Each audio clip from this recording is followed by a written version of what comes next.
ಸ್ನೇಹಿತರೆ ಹಾಗೂ ಎಲ್ಲ ಮುದ್ದು ವಿದ್ಯಾರ್ಥಿಗಳಿಗೆ ಆರ್ಕೆ ಕ್ಲಾಸಸ್ಗೆ ಸ್ವಾಗತ.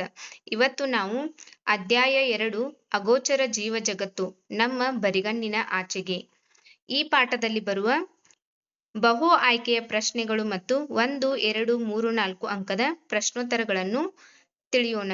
ಇದುವರೆಗೆ ತಾವು ನಮ್ಮ ಚಾನೆಲ್ಗೆ ಸಬ್ಸ್ಕ್ರೈಬ್ ಆಗದೇ ಇದ್ದರೆ ಸಬ್ಸ್ಕ್ರೈಬ್ ಆಗಿ, ಲೈಕ್ ಮಾಡಿ ಮತ್ತು ಶೇರ್ ಮಾಡಿ. ಅಧ್ಯಾಯ 2 ಅಗೋಚರ ಜೀವ ಜಗತ್ತು ನಮ್ಮ ಬರಿಗಣ್ಣಿನ ಆಚೆ. 1. ಬಹು ಆಯ್ಕೆಯ ಪ್ರಶ್ನೆಗಳು. ಪ್ರಶ್ನೆ 1. 1665ರಲ್ಲಿ ಮೈಕ್ರೋಗ್ರಾಫಿಯಾ ಎಂಬ ಪ್ರಸಿದ್ಧ ಪುಸ್ತಕವನ್ನು ಪ್ರಕಟಿಸಿದ ವಿಜ್ಞಾನಿ ಯಾರು? Option A Antonie van Leeuwenhoek, option B Robert Hooke, option C Anand Mohan Chakravarti, option D Dinesh Prasad Saklani. ಉತ್ತರ option B Robert Hooke. Next one ಪ್ರಶ್ನೆ 2. ಜೀವ ಜಗತ್ತಿನ ಅತ್ಯಂತ ಮೂಲಭೂತ ಮತ್ತು ರಚನಾತ್ಮಕ ಘಟಕ ಯಾವುದು? ಆಪ್ಷನ್ ಎ ಅಂಗಾಂಶ, ಆಪ್ಷನ್ ಬಿ ಅಂಗ, ಆಪ್ಷನ್ ಸಿ ಜೀವಕೋಶ, ಆಪ್ಷನ್ ಡಿ ಅಂಗವ್ಯೂಹ. ಉತ್ತರ ಸಿ ಜೀವಕೋಶ. ಪ್ರಶ್ನೆ 3. ಸೂಕ್ಷ್ಮ ಜೀವಿಶಾಸ್ತ್ರದ ಪಿತಾಮಹ ಎಂದು ಯಾರನ್ನು ಕರೆಯಲಾಗುತ್ತದೆ?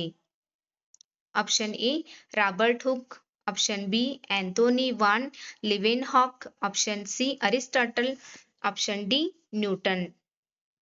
ಉತ್ತರ B Anthony van Leeuwenhoek. ಪ್ರಶ್ನೆ 4. ಹಾಲಿನಲ್ಲಿರುವ ಯಾವ ಸಕ್ಕರೆಯನ್ನು ಲ್ಯಾಕ್ಟೋಬ್ಯಾಸಿಲ್ಲಸ್ ಬ್ಯಾಕ್ಟೀರಿಯಾವು ಸೇವಿಸಿ ಮೊಸರಾಗಿ ಮಾರ್ಪಡಿಸುತ್ತದೆ? Option A sucrose, option B fructose, option C glucose, option D lactose. ಉತ್ತರ ಸಿ ಲ್ಯಾಕ್ಟೋಸ್. ಪ್ರಶ್ನೆ 5. ಜೀವ ಜಗತ್ತಿನ ಅತ್ಯಂತ ದೊಡ್ಡ ಏಕಕೋಶಕ್ಕೆ ಸಿಂಗಲ್ ಸೆಲ್ ಅತ್ಯುತ್ತಮ ಉದಾಹರಣೆ ಯಾವುದು? Option A amoeba, option B ಮಾನವನ ನರಕೋಶ, ಆಪ್ಷನ್ ಸಿ ಉಷ್ಟ್ರಪಕ್ಷಿಯ ಮೊಟ್ಟೆಯ ಲೋಳೆ, ಆಪ್ಷನ್ ಡಿ ಪ್ಯಾರಾಮೀಸಿಯಂ. ಉತ್ತರ ಆಪ್ಷನ್ ಸಿ ಉಷ್ಟ್ರಪಕ್ಷಿಯ ಮೊಟ್ಟೆಯ ಲೋಳೆ. ಪ್ರಶ್ನೆ 6. ಸಸ್ಯ ಜೀವಕೋಶಗಳಿಗೆ ಮಾತ್ರ ಸೀಮಿತವಾಗಿದ್ದು ಪ್ರಾಣಿ ಜೀವಕೋಶಗಳಲ್ಲಿ ಕಂಡುಬರದ ದೃಢವಾದ ಹೊರಪದರದ ಯಾವುದು? ಆಪ್ಷನ್ ಎ ಕೋಶಪೊರೆ, ಆಪ್ಷನ್ ಬಿ ಕೋಶಭಿತ್ತಿ, option C nucleus, option D mitochondria. ಉತ್ತರ ಆಪ್ಷನ್ ಬಿ ಕೋಶಭಿತ್ತಿ. ಪ್ರಶ್ನೆ 7. ಜೀವಕೋಶದ ಒಳಗೆ ನಡೆಯುವ ಎಲ್ಲಾ ಚಟುವಟಿಕೆಗಳು ಹಾಗೂ ಅದರ ಬೆಳವಣಿಗೆಯನ್ನು ನಿಯಂತ್ರಿಸುವ ಕೇಂದ್ರ ಭಾಗ ಯಾವುದು? ಆಪ್ಷನ್ ಎ ಕೋಶದ್ರವ್ಯ, ಆಪ್ಷನ್ ಬಿ ರಸದಾನಿ, option C nucleus, option D ಹರಿತ್ಕಣ. ಉತ್ತರ ಆಪ್ಷನ್ ಸಿ ನ್ಯೂಕ್ಲಿಯಸ್. ಪ್ರಶ್ನೆ 8. ಮಾನವನ ದೇಹದಲ್ಲಿ ಅತಿ ಉದ್ದವಾಗಿದ್ದು ಕವಲುಗಳನ್ನು ಹೊಂದಿರುವ ಮತ್ತು ಸಂದೇಶಗಳನ್ನು ರವಾನಿಸುವ ಜೀವಕೋಶ ಯಾವುದು? ಆಪ್ಷನ್ ಎ ಶ್ವಾಸಕೋಶ, ಆಪ್ಷನ್ ಬಿ ಸ್ನಾಯುಕೋಶ, ಆಪ್ಷನ್ ಸಿ ನರಕೋಶ, ಆಪ್ಷನ್ ಡಿ ರಕ್ತಕಣ. ಉತ್ತರ ಸಿ ನರಕೋಶ. ಪ್ರಶ್ನೆ 9. ಸಸ್ಯಗಳಲ್ಲಿ ದ್ಯುತಿಸಂಶ್ಲೇಷಣೆ ಪ್ರಕ್ರಿಯೆಗೆ ಸಹಾಯ ಮಾಡುವ ಹಸಿರು ವರ್ಣಕ ಹೊಂದಿರುವ ಪ್ಲಾಸ್ಟಿಡ್ ಯಾವುದು? A leucoplast, option B chloroplast ಹರಿತ್ಕಣ, option C chromoplast, option D ರಸದಾನಿ. ಉತ್ತರ ಬಿ ಕ್ಲೋರೋಪ್ಲಾಸ್ಟ್ ಹರಿತ್ಕಣ. ಪ್ರಶ್ನೆ 10. ದ್ವಿದಳ ಧಾನ್ಯಗಳ ಬೇರುಗಳ ಗಂಟುಗಳಲ್ಲಿ ವಾಸಿಸುತ್ತಾ ನೈಸರ್ಗಿಕವಾಗಿ ಸಾರಜನಕವನ್ನು ಸ್ವೀಕರಿಸುವ ಬ್ಯಾಕ್ಟೀರಿಯಾ ಯಾವುದು? Option A lactobacillus, option B East, option C rhizobium, option D Penicillium. ಉತ್ತರ ಸಿ ರೈಜೋಬಿಯಂ. ಪ್ರಶ್ನೆ 11. ಕೇವಲ ಜೀವಂತ ಅತಿಥೇಯ ಜೀವಕೋಶದೊಳಗೆ ಪ್ರವೇಶಿಸಿದಾಗ ಮಾತ್ರ ಸಂತಾನೋತ್ಪತ್ತಿ ನಡೆಯಬಲ್ಲ ಅಗೋಚರ ಕಣ ಯಾವುದು? Option A bacteria, option B virus, option C ಶೈವಲ, ಆಪ್ಷನ್ ಡಿ ಪ್ರೋಟೋಜೋವಾ. ಉತ್ತರ ಬಿ ವೈರಸ್. ಪ್ರಶ್ನೆ 12. ಬ್ರೆಡ್ ಮತ್ತು ಕೇಕ್ ತಯಾರಿಕೆಯಲ್ಲಿ ಹಿಟ್ಟನ್ನು ಉಬ್ಬುವಂತೆ ಮಾಡಲು ಬಳಸುವ ಏಕಕೋಶೀಯ ಶಿಲೀಂಧ್ರ ಯಾವುದು? Option A amoeba, option B lactobacillus, option C yeast, option D spirulina, option C yeast. ಪ್ರಶ್ನೆ 13. ಭೂಮಿಯ ಒಟ್ಟು ಆಮ್ಲಜನಕದ ಆಕ್ಸಿಜನ್ ಪೂರೈಕೆಯಲ್ಲಿ ಅರ್ಧಕ್ಕಿಂತ ಹೆಚ್ಚಿನ ಕೊಡುಗೆಯನ್ನು ನೀಡುವ ಜೀವಿಗಳು ಯಾವುವು? ಆಪ್ಷನ್ ಎ ದೊಡ್ಡ ಕಾಡುಗಳು, ಆಪ್ಷನ್ ಬಿ ಸೂಕ್ಷ್ಮ ಶೈವಲಗಳು, ಆಪ್ಷನ್ ಸಿ ಶಿಲೀಂಧ್ರಗಳು, ಆಪ್ಷನ್ ಡಿ ಪ್ರೋಟೋಜೋವಾಗಳು. ಉತ್ತರ ಬಿ ಸೂಕ್ಷ್ಮ ಶೈವಲಗಳು. ಪ್ರಶ್ನೆ 14. ಶೇಕಡ 60ಕ್ಕಿಂತ ಹೆಚ್ಚು ಪ್ರೋಟೀನ್ ಮತ್ತು ಜೀವಸತ್ವ ಬಿ12 ಹೊಂದಿರುವ ಕಾರಣ ಅದ್ಭುತ ಆಹಾರ ಎಂದು ಕರೆಯಲ್ಪಡುವ ಶೈವಲ ಯಾವುದು? Option A ಕ್ಲೋರೆಲ್ಲಾ, option B ಡಯಾಟಮ್ಸ್, option C spirulina, option D amoeba. ಉತ್ತರ ಸಿ ಸ್ಪಿರುಲಿನಾ. ಪ್ರಶ್ನೆ 15. 1971ರಲ್ಲಿ ಸಮುದ್ರದಲ್ಲಿ ಸೋರಿಕೆಯಾದ ತೈಲವನ್ನು ವಿಭಜಿಸುವ ಬ್ಯಾಕ್ಟೀರಿಯಾವನ್ನು ಕಂಡುಹಿಡಿದ ಭಾರತೀಯ ಮೂಲದ ವಿಜ್ಞಾನಿ ಯಾರು? Option A Jagadish Chandra Bose, option B C V Raman, option C doctor Anand Mohan Chakravarti, option D APJ Abdul Kalam. ಉತ್ತರ ಆಪ್ಷನ್ ಸಿ ಡಾ ಆನಂದ್ ಮೋಹನ್ ಚಕ್ರವರ್ತಿ. ಪ್ರಶ್ನೆ 16. ಬ್ಯಾಕ್ಟೀರಿಯಾಗಳಲ್ಲಿ ಕಂಡುಬರುವ ಅಸ್ಪಷ್ಟ ಮತ್ತು ಪೊರೆರಹಿತ ನ್ಯೂಕ್ಲಿಯಸ್ ಪ್ರದೇಶವನ್ನು ಏನೆಂದು ಕರೆಯುತ್ತಾರೆ? Option A nucleolus, option B nucleoids, option C ಕೋಶದ್ರವ್ಯ, ಆಪ್ಷನ್ ಡಿ ವ್ಯಾಕ್ಯೂಲ್. ಉತ್ತರ ಬಿ ನ್ಯೂಕ್ಲಿಯಾಯ್ಡ್. ಪ್ರಶ್ನೆ 17. ಜೀವಕೋಶದ ಒಳಭಾಗದಲ್ಲಿರುವ ಕೋಶಪೊರೆ ಮತ್ತು ನ್ಯೂಕ್ಲಿಯಸ್ ನಡುವಿನ ಲೋಳೆಯಂತಹ ದ್ರವ ಭಾಗ ಯಾವುದು? ಆಪ್ಷನ್ ಎ ಕೋಶಭಿತ್ತಿ, ಆಪ್ಷನ್ ಬಿ ರಸದಾನಿ, ಆಪ್ಷನ್ ಸಿ ಕೋಶದ್ರವ್ಯ, ಆಪ್ಷನ್ ಡಿ ಪ್ಲಾಸಿಡ್. ಉತ್ತರ ಆಪ್ಷನ್ ಸಿ ಕೋಶದ್ರವ್ಯ. ಪ್ರಶ್ನೆ 18. ಸಸ್ಯ ತ್ಯಾಜ್ಯಗಳನ್ನು ಆಮ್ಲಜನಕ ರಹಿತ ವಾತಾವರಣದಲ್ಲಿ ವಿಘಟಿಸಿ ಬಿಡುಗಡೆ ಮಾಡುವ ಇಂಧನ ಅನಿಲ ಯಾವುದು? ಎ ನೈಟ್ರೋಜನ್, ಬಿ ಜೈವಿಕ ಅನಿಲ, ಸಿ ಕೇವಲ ಆಮ್ಲಜನಕ, ಡಿ ಹೈಡ್ರೋಜನ್. ಉತ್ತರ ಬಿ ಜೈವಿಕ ಅನಿಲ. ಪ್ರಶ್ನೆ 19. ಈ ಕೆಳಗಿನವುಗಳಲ್ಲಿ ಯಾವುದು ನಿಯತ ಆಕಾರವನ್ನು ಹೊಂದಿರುವ ಪ್ರೋಟೋಜೋವಾ ವರ್ಗದ ಏಕಕೋಶ ಜೀವಿಯಾಗಿದೆ? A paramecium, B bacteria, C amoeba, D yeast. ಉತ್ತರ ಸಿ ಅಮೀಬಾ. ಪ್ರಶ್ನೆ 20. ಪ್ರಾಚೀನ ಭಾರತೀಯ ವೇದಗಳಲ್ಲಿ ಮುಖ್ಯವಾಗಿ ಅಥರ್ವವೇದದಲ್ಲಿ ಅಗೋಚರ ಜೀವಿಗಳನ್ನು ಉಲ್ಲೇಖಿಸಲು ಬಳಸಲಾದ ಪದ ಯಾವುದು? ಎ ಬ್ಯಾಕ್ಟೀರಿಯಾ, ಬಿ ಕೀಟ, ಸಿ ಕ್ರಿಮಿ, ಡಿ ವೈರಸ್. ಉತ್ತರ ಸಿ ಕ್ರಿಮಿ. ಪ್ರಶ್ನೆ 2. 1 ಅಂಕದ ಪ್ರಶ್ನೆಗಳು. ಪ್ರಶ್ನೆ 1. ಸೆಲ್ ಅಥವಾ ಜೀವಕೋಶ ಎಂಬ ಪದವನ್ನು ಮೊದಲ ಬಾರಿಗೆ ನಾಮಕರಣ ಮಾಡಿದವರು ಯಾರು? ಉತ್ತರ ಬ್ರಿಟಿಷ್ ವಿಜ್ಞಾನಿ ರಾಬರ್ಟ್ ಹುಕ್. ಪ್ರಶ್ನೆ 2. ರಾಬರ್ಟ್ ಹುಕ್ ಅವರು ಜೀವಕೋಶವನ್ನು ವೀಕ್ಷಿಸಲು ಬಳಸಿದ ವಸ್ತು ಯಾವುದು? ಉತ್ತರ ಕಾರ್ಬನ್ ತೆಳುವಾದ ಪದರ. ಪ್ರಶ್ನೆ 3. ಬ್ಯಾಕ್ಟೀರಿಯಾ ಮತ್ತು ರಕ್ತದ ಕಣಗಳನ್ನು ಮೊಟ್ಟ ಮೊದಲ ಬಾರಿಗೆ ಸ್ಪಷ್ಟವಾಗಿ ವೀಕ್ಷಿಸಿದ ವಿಜ್ಞಾನಿ ಯಾರು? ಡಚ್ ವಿಜ್ಞಾನಿ ಆಂಥೋನಿ ವಾನ್ ಲಿವೆನ್ ಹಾಕ್. ಪ್ರಶ್ನೆ 4. ಸೂಕ್ಷ್ಮ ಜೀವಿಗಳು ಎಂದರೆ ಯಾರು? ಉತ್ತರ ಬರಿಗಣ್ಣಿನಿಂದ ನೋಡಲು ಸಾಧ್ಯವಾಗದಷ್ಟು ಅತ್ಯಂತ ಚಿಕ್ಕದಾದ ಅಗೋಚರ ಜೀವಿಗಳನ್ನು ಸೂಕ್ಷ್ಮ ಜೀವಿಗಳೆಂದು ಕರೆಯುತ್ತಾರೆ.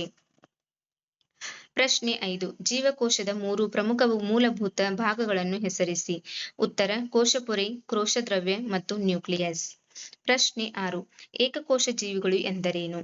ಕೇವಲ ಒಂದೇ ಒಂದು ಜೀವಕೋಶದಿಂದ ಮಾಡಲ್ಪಟ್ಟ ಜೀವಿಗಳನ್ನು ಏಕಕೋಶ ಜೀವಿಗಳೆಂದು ಕರೆಯುತ್ತಾರೆ. ಉದಾಹರಣೆ ಅಮೀಬಾ. ಪ್ರಶ್ನೆ 7. ಬಹುಕೋಶ ಜೀವಿಗಳೆಂದರೇನು? ಉತ್ತರ ಒಂದಕ್ಕಿಂತ ಹೆಚ್ಚು ಅಥವಾ ಅನೇಕ ಜೀವಕೋಶಗಳ ಭಿನ್ನ ಸಂಘಟನೆಯಿಂದ ರೂಪಿತವಾದ ಜೀವಿಗಳನ್ನು ಬಹುಕೋಶ ಜೀವಿಗಳು ಎಂದು ಕರೆಯುತ್ತಾರೆ. ಉದಾಹರಣೆ ಸಸ್ಯಗಳು ಮತ್ತು ಪ್ರಾಣಿಗಳು. ಪ್ರಶ್ನೆ 8. ಸಸ್ಯ ಜೀವಕೋಶಗಳಲ್ಲಿ ಕಂಡುಬರುವ ದೊಡ್ಡದಾದ ಖಾಲಿ ಚೀಲದಂತಹ ರಚನೆಯ ಹೆಸರೇನು? ಉತ್ತರ ರಸದಾನಿ. ಪ್ರಶ್ನೆ 9. ಜೀವಕೋಶದ ಒಳಗೆ ಆವೃತವಾಗಿರುವ ತೆಳುವಾದ ಹೊರಪದರ ಯಾವುದು? ಉತ್ತರ ಕೋಶಪೊರೆ. ಪ್ರಶ್ನೆ 10.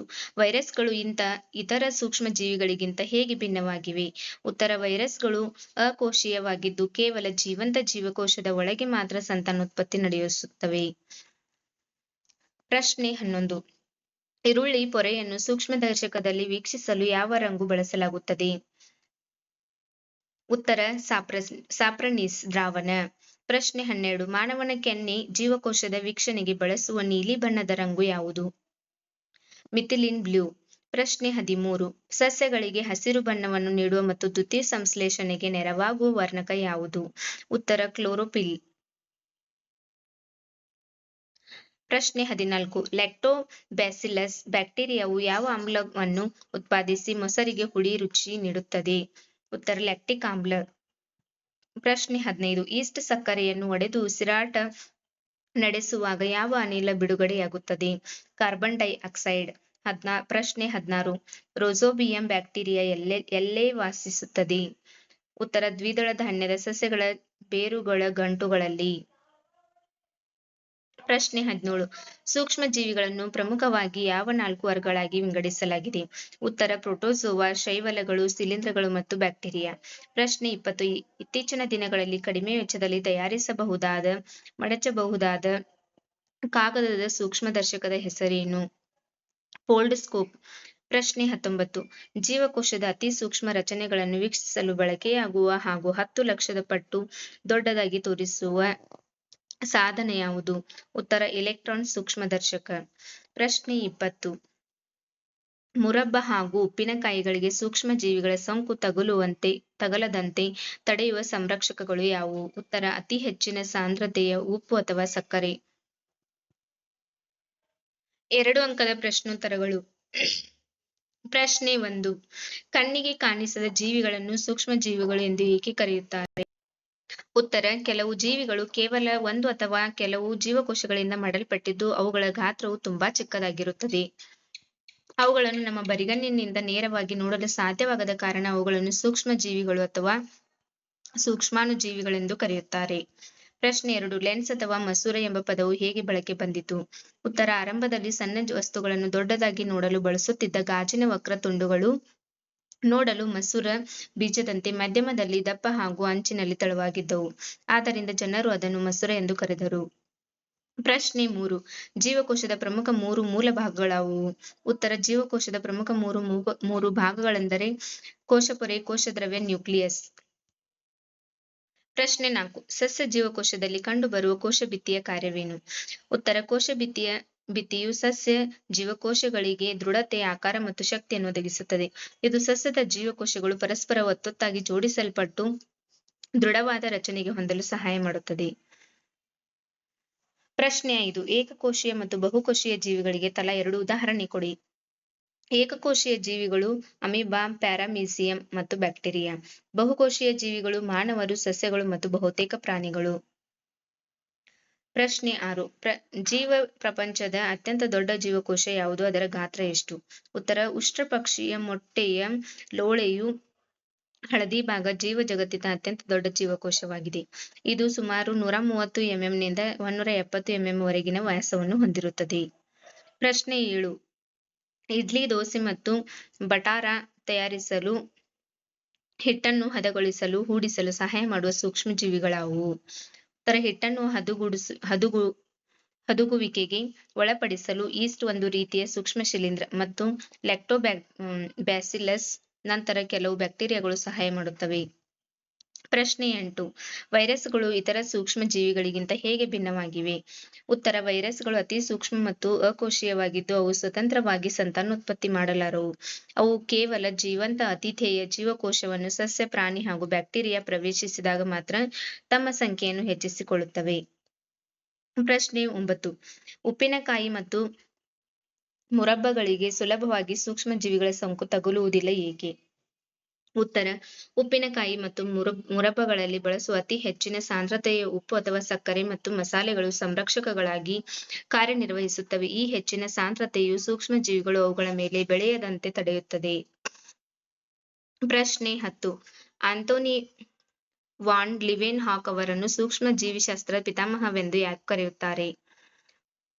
ಉತ್ತರ ಲಿವೆನ್ ಹಾಕ್ ಅವರು ಅತ್ಯುತ್ತಮ ಮಸೂರಗಳನ್ನು ತಯಾರಿಸಿ ಅವುಗಳ ಮೂಲಕ ಬ್ಯಾಕ್ಟೀರಿಯಾ ಮತ್ತು ರಕ್ತ ಕಣಗಳಂತಹ ಸಣ್ಣ ಜೈವಿಕ ವಸ್ತುಗಳನ್ನು ಸ್ಪಷ್ಟವಾಗಿ ವೀಕ್ಷಿಸಿ ವಿವರಣೆ ನೀಡಿದ ಮೊದಲ ವ್ಯಕ್ತಿಯಾಗಿದ್ದಾರೆ. 3 ಅಂಕದ ಪ್ರಶ್ನೋತ್ತರಗಳು. ಪ್ರಶ್ನೆ 1. ರಾಬರ್ಟ್ ಹುಕ್ ಅವರು ಜೀವಕೋಶವನ್ನು ಹೇಗೆ ಆವಿಷ್ಕರಿಸಿದರು ಎಂಬ ಸಂಕ್ಷಿಪ್ತವಾಗಿ ವಿವರಿಸಿರಿ.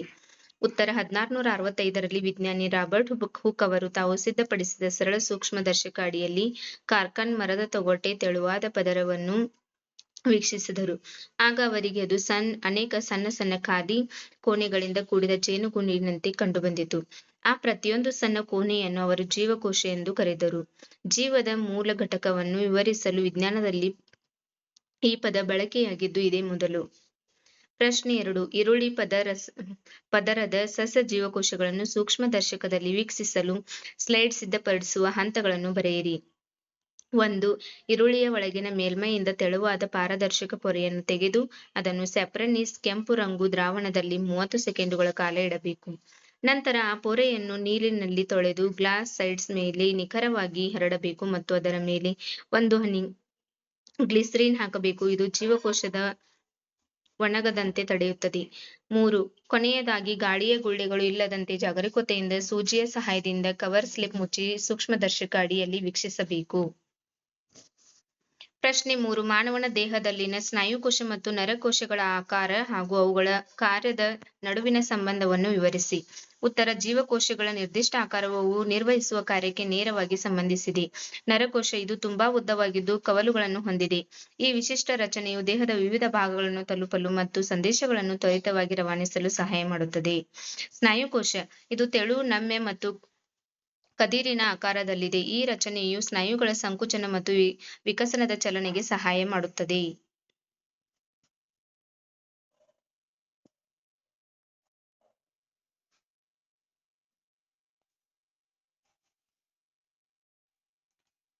ನಾಲ್ಕು ಅಂಕದ ಪ್ರಶ್ನೋತ್ತರಗಳು. ಮೊದಲನೇ ಪ್ರಶ್ನೆ: ಜೀವಕೋಶಗಳನ್ನ ಜೀವದ ಮೂಲ ರಚನಾತ್ಮಕ ಮತ್ತು ಕಾರ್ಯಾತ್ಮಕ ಘಟಕ ಎನ್ನಲಾಗ್ತದೆ. ಯಾಕ? ಮಾನವನ ಜೀರ್ಣಾಂಗದ ಉದಾಹರಣೆಯೊಂದಿಗೆ ವಿವರಿಸಿ ಅಂತದ. ಇಲ್ಲಿ ಸರಿ ಉತ್ತರ: ಎಲ್ಲಾ ಜೀವಿಗಳ ದೇಹವು ಜೀವಕೋಶಗಳೆಂಬ ಸಣ್ಣ ಘಟಕಗಳಿಂದ ಮಾಡಲ್ಪಟ್ಟಿರ್ತದೆ. ಜೀವಿಗಳು ಬದುಕಲು ನಿರ್ವಹಿಸ್ತಕ್ಕಂಥ ಎಲ್ಲಾ ಕಾರ್ಯಗಳು ಜೀವಕೋಶದ ಮಟ್ಟದಲ್ಲಿ ನಡೀತದ. ಈಗ ಜೀರ್ಣಾಂಗಕ್ಕೆ ಉದಾಹರಣೆ ನೋಡಿದಾಗ ನಮ್ಮ ಜೀರ್ಣಾಂಗ ವಿವಿಧ ಭಾಗಗಳು ವಿಭಿನ್ನ ರೀತಿಯ ಜೀವಕೋಶಗಳಿಂದ ಮಾಡಲ್ಪಟ್ಟಿರ್ತಾವು. ಅನ್ನನಾಳದ ಗೋಡೆಯಲ್ಲಿರುವ ಸ್ನಾಯು ಜೀವಕೋಶಗಳು ಒಂದು ಗುಂಪು ಅಲೆಯಂತಹ ಚಲನೆಯ ಮೂಲಕ ಆಹಾರವನ್ನ ಜಠರಕ್ಕೆ ತಾತಾವು. ನಂತರ ಜಠರದಲ್ಲಿರ್ತಕ್ಕಂಥ ಒಳಪದರದಲ್ಲಿರುವ ವಿಶೇಷ ಜೀವಕೋಶಗಳು ಆಹಾರವನ್ನು ಜೀರ್ಣಿಸಲು ಮತ್ತು ವಿಭಜಿಸಲು ಬೇಕಾಗಿರ್ತಕ್ಕಂಥ ಜೀರ್ಣಕಾರಿ ರಸಗಳು ಮತ್ತು ಅಮ್ಲವನ್ನು ಉತ್ಪಾದನೆ ಮಾಡ್ತಾವು. ಇನ್ನು ಜಠರದ ಗೋಡೆಯಲ್ಲಿರ್ತಕ್ಕಂಥ ಸ್ನಾಯುಕೋಶಗಳು ಆಹಾರವನ್ನ ಚೆನ್ನಾಗಿ ಕಡಿಯಲು ಸಹಾಯವನ್ನು ಮಾಡುತ್ತವೆ. ಈ ಎಲ್ಲಾ ವಿಭಿನ್ನ ಜೀವಕೋಶಗಳು ಒಟ್ಟಾಗಿ ಕೆಲಸ ಮಾಡುವುದರಿಂದ ಜೀರ್ಣಕ್ರಿಯೆ ಸಾಧ್ಯವಾಗ್ತದೆ. ಆದ್ದರಿಂದ ಜೀವಕೋಶವು ಜೀವದ ಮೂಲ ಘಟಕವಾಗಿರ್ತದ. ಇನ್ನ 4 ಅಂಕದ 2ನೇ ಪ್ರಶ್ನೆ: ಸಸ್ಯದ ದೇಹದಲ್ಲಿನ ಸಂಘಟನೆಯ ವಿವಿಧ ಮಟ್ಟಗಳನ್ನ ಕ್ರಮವಾಗಿ ಸೂಕ್ತ ವಿವರಣೆಗಳೊಂದಿಗೆ ಬರೆಯಿರಿ. ಒಂದು ಜೀವಿಯ ದೇಹವು ಅತ್ಯಂತ ಸಂಕೀರ್ಣ ಮತ್ತು ವ್ಯವಸ್ಥಿತವಾದ ಸಂಘಟವಾಗಿರ್ತದೆ ಮತ್ತು ಈ ಹಂತಗಳನ್ನ ನಾವು ನೋಡ್ಬೋದು. ಮೊದಲನೇದಾಗಿ ಬರ್ತಕ್ಕಂಥ ಹಂತ ಜೀವಕೋಶ ಹಂತ, 2ನೇ ಹಂತ ಅಂಗಾಂಶ ಹಂತ, 3ನೇ ಹಂತ ಅಂಗ, 4ನೇದು ಅಂಗವ್ಯೂಹ, 5ನೇದು ಜೀವಿ. ಈ ರೀತಿ ಪ್ರಮುಖವಾಗಿ 5 ಏನಿರ್ತಾವ ಪ್ರಮುಖವಾಗಿ ಹಂತಗಳು ಬರ್ತಕ್ಕಂಥದ್ದು. ಇನ್ನು 3ನೇ ಪ್ರಶ್ನೆ: ಪರಿಸರವನ್ನ ಸ್ವಚ್ಛಗೊಳಿಸುವಲ್ಲಿ ಮತ್ತು ತ್ಯಾಜ್ಯಗಳ ಮರುಬಳಕೆಯಲ್ಲಿ ಸೂಕ್ಷ್ಮಜೀವಿಗಳ ಪಾತ್ರವನ್ನ ಚಟುವಟಿಕೆ ಆಧಾರದೊಂದಿಗೆ ವಿವರಿಸಿ. ಮಣ್ಣಿನಲ್ಲಿರುವ ಶಿಲೀಂಧ್ರಗಳು ಮತ್ತು ಬ್ಯಾಕ್ಟೀರಿಯಾದಂತಹ ಸೂಕ್ಷ್ಮಜೀವಿಗಳು ಪರಿಸರದಲ್ಲಿ ಪ್ರಮುಖ ಸ್ವಚ್ಛಕಾರಕವಾಗಿ ಕೆಲಸವನ್ನು ಮಾಡ್ತಾವು. ಒಂದು ಪಾತ್ರೆಯಲ್ಲಿ ಅರ್ಧದಷ್ಟು ತೋಟದ ಮಣ್ಣನ್ನು ತುಂಬಿಸಿ ಅದಕ್ಕೆ ಹಣ್ಣು ಮತ್ತು ತರಕಾರಿ ಸಿಪ್ಪೆಗಳು, ಒಣ ಎಲೆಗಳನ್ನ ಸೇರಿಸಿ ಮಣ್ಣಿನಿಂದ ಮುಚ್ಚಿ 2-3 ವಾರಗಳ ಕಾಲ ಇಡಬೇಕಾಗ್ತದ. ಇಲ್ಲಿ ಏನ ಬದಲಾವಣೆ ಆಗ್ತದ ಅಂದ್ರೆ 3 ವಾರದ ನಂತರ ವೀಕ್ಷಣೆ ಮಾಡಿದಾಗ ಸಿಪ್ಪೆಗಳು ಗಾಢ ಬಣ್ಣದ ತ್ಯಾಜ್ಯ ಮುಕ್ತ ಮಣ್ಣಂತ ವಸ್ತುವಾಗಿ ಮಾರ್ಪಾಡಾಗ್ತದ. ಕಾರಣ ಮಣ್ಣಲ್ಲಿದ್ದ ಸೂಕ್ಷ್ಮ ಜೀವಿಗಳು ಸಸ್ಯ ಮತ್ತು ಪ್ರಾಣಿಗಳ ಜೈವಿಕ ತ್ಯಾಜ್ಯಗಳ ಮೇಲೆ ವರ್ತಿಸಿ ಅವು ನಿಧಾನವಾಗಿ ಸರಳವಾಗಿ ಪೋಷಕಾಂಶಯುಕ್ತ ಸಾವಯವ ಗೊಬ್ಬರವಾಗಿ ವಿಭಜಿಸಲ್ಪಡ್ತದ. ಪರಿಣಾಮ ಈ ಪ್ರಕ್ರಿಯೆಯಿಂದ ಪರಿಸರದಲ್ಲಿನ ಕಸವು ಕರಗಿ ಸ್ವಚ್ಛವಾಗ್ತದ ಮತ್ತು ಆ ಪೋಷಕಾಂಶಗಳು ಮಣ್ಣಿಗೆ ಸೇರ್ಪಡೆ ಆಗ್ತದೆ. ಇದರಿಂದ ಮಣ್ಣು ಫಲವತ್ತತೆ ಪಡೆದುಕೊಂಡು ಸಸ್ಯಗಳು ಉತ್ತಮ ಬೆಳವಣಿಗೆಗೆ ಸಹಾಯವನ್ನ ಮಾಡ್ತದ. ಇನ್ನ 4ನೇ ಪ್ರಶ್ನೆ: ಈಸ್ಟ್ ಹಿಟ್ಟನ್ನ ಉಬ್ಬುವಂತೆ ಮತ್ತು ಮೃದುವಾಗುವಂತೆ ಹೇಗೆ ಮಾಡ್ತದ? ಇದರ ಹಿಂದಿನ ವೈಜ್ಞಾನಿಕ ಪ್ರಕ್ರಿಯೆನ ಪ್ರಯೋಗದ ಮೂಲಕ ವಿವರಿಸಿ. ಇಲ್ಲಿ ಪ್ರಯೋಗದ ವಿವರಣೆ ಅದ. ಅದರ ಪ್ರಯೋಗದ ಹಂತಗಳು ನೋಡ್ರಿ: ಪ್ರಯೋಗದ, ಆಮೇಲೆ ವೀಕ್ಷಣೆ, ವೈಜ್ಞಾನಿಕ ಪ್ರಕ್ರಿಯೆ ಅದ. ಇನ್ನ 5ನೇ ಪ್ರಶ್ನೆ: